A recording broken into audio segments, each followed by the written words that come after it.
Coach, we talked a lot the last few weeks about learning how to handle winning the way that y'all did, and seemed to do it pretty well the first few weeks. What's the challenge this week after a very difficult loss? Sometimes that can beat you twice. I mean, what's the challenge for you this week to try to make sure it doesn't? Yeah, for us, just again, our statement today and how we met and our guys' body language and understanding what we've got ahead of us. And it's always about what's next. It doesn't matter what happens on Saturday on the right side or the wrong side. You got to get better on Monday. And we got to have the best Monday we've ever had. That is the message. And I think because that's the message every single week, I'm hopeful our guys are able to clear this and have the ability to go prepare the right way. And again, our preparation got to be advantage us, and it's how we do what we do on Monday and throughout the rest of the week. So I think our guys sense that. There's great urgency in fixing the problems and being able to get ready to go 1-0. Kind of along those lines, we grew up in a time when, when you won, you were your coach's favorite, and when you lost, you were a bum. How do you kind of manage that where it's not so transactional, where it's really more consistent with the brand? Yeah, again, our guys understanding that Monday is a mental Monday. It's a way to be able to clean up the mistakes from the prior game, and it's the ability to get on to the next opponent to start preparing, to give ourselves a chance to be the best that we've been all year long on Saturday at 6:30. So, again, the consistency in the message every single week, good or bad, I think is what's most important, and hopeful that our guys feel that and understand that.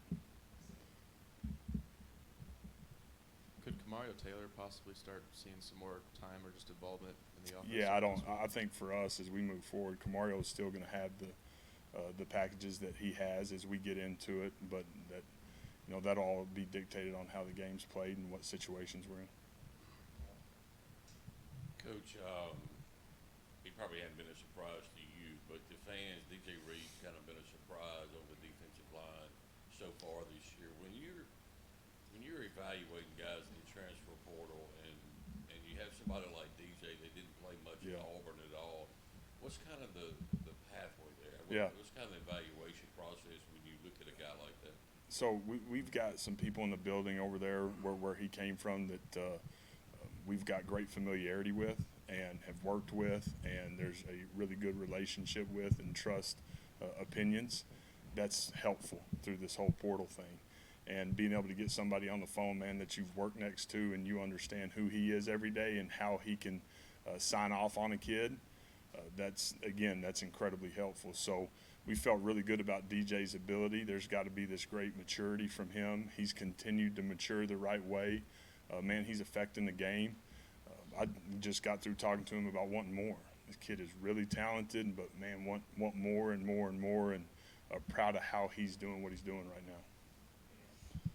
When you have a game like that, when you go back and watch the film, how difficult is it for you to not be overly critical of yourself in some situations? Are you able to give yourself the credit that you're due at times? No, I'm not able to give myself any credit. We got our ass beat, and it's very frustrating. And I got to do better. I got to coach better. I got to get done what we need to get done so that at the end of the game we're +1, and that's bottom line. Coach Zakari had a really great game. He was frustrated after the game because he missed that tackle in overtime. But just talk about his development and what are you seeing about him and maybe being able to bounce back from that moment. Yeah, he's affected the game, and guy plays really, really fast. He's done a really good job. He's got to continue to play cleaner, and he can play cleaner football, and that's the stress with him. But he's doing some great things. And, again, we've talked about it since I've been here. The guy's got a chance to be an exceptional player for us. He's got to continue to get better and better, and again get ready to go play that next play on Saturday at 6:30.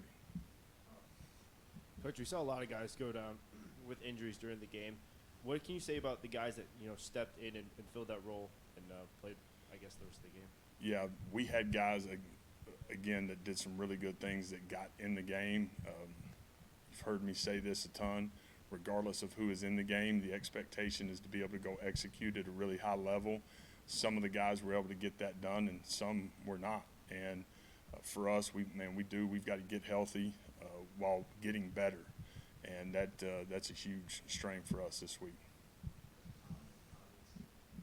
You only have a short time to I guess, evaluate what happens on Saturday before you focus on what's next? What's that process been like, turning ahead to Texas A&M this week, and what have you focused on with them? Yeah, again, as we cleaned the game up for me Saturday night and into Sunday morning, then it was just ready to get on to A&M, a really, really good football team. I think we understand their roster, talent level, things like that, but offensively been really explosive in the throw game. Two great receivers. They've got two really, really good running backs, and they've got a veteran O-line that's played a lot of ball defensively.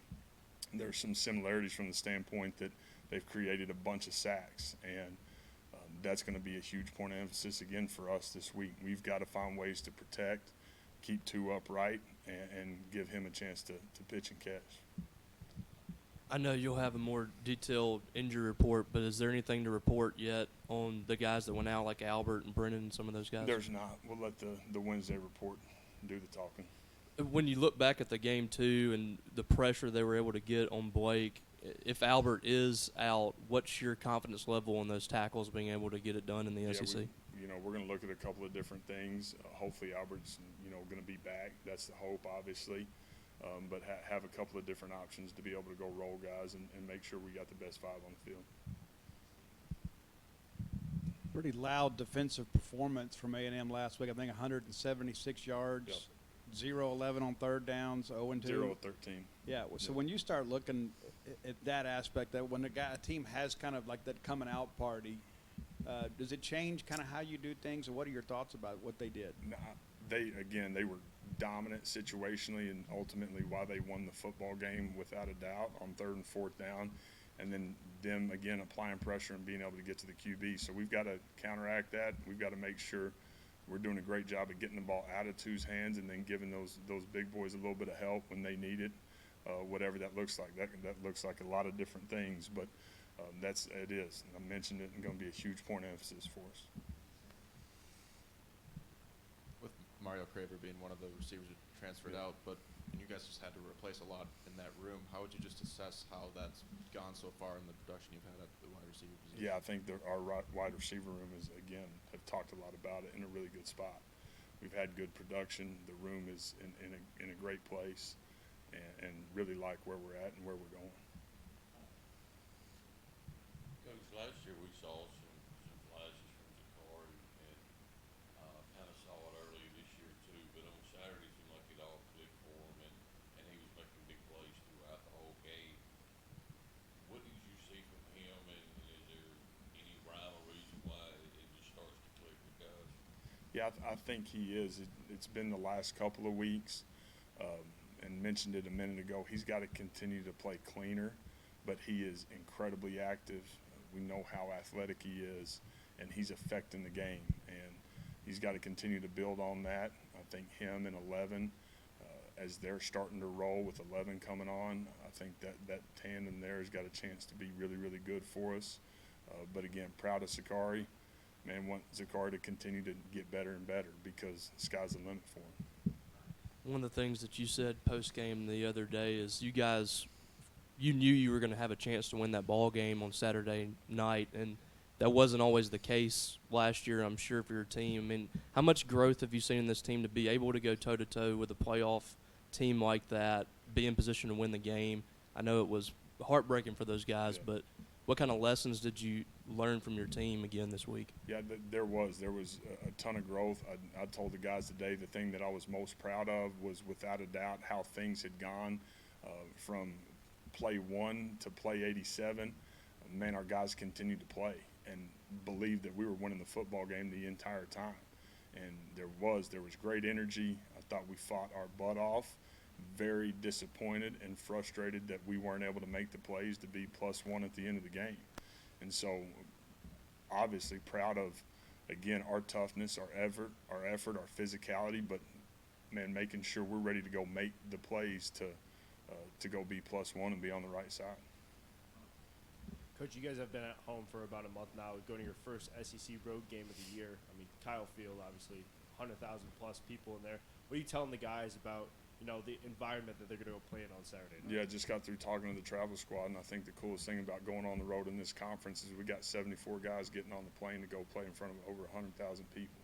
It's about us and having the right mindset and mentality to, go play one play at a time and give us the best chance to go win.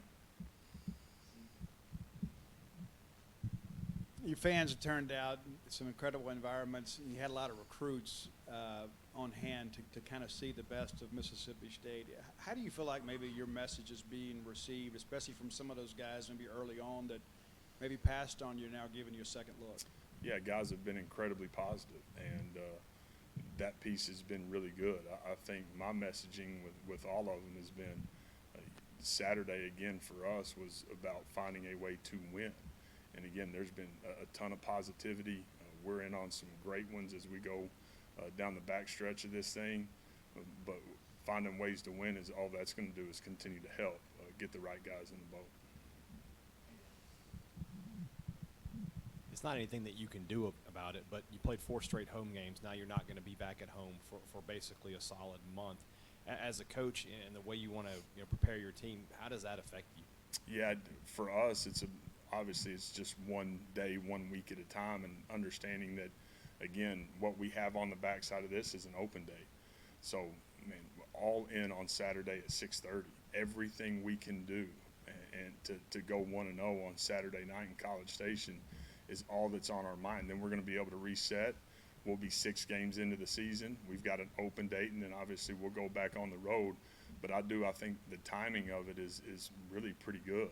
And for us, man, it's being all in every single day to give us an opportunity to win Saturday.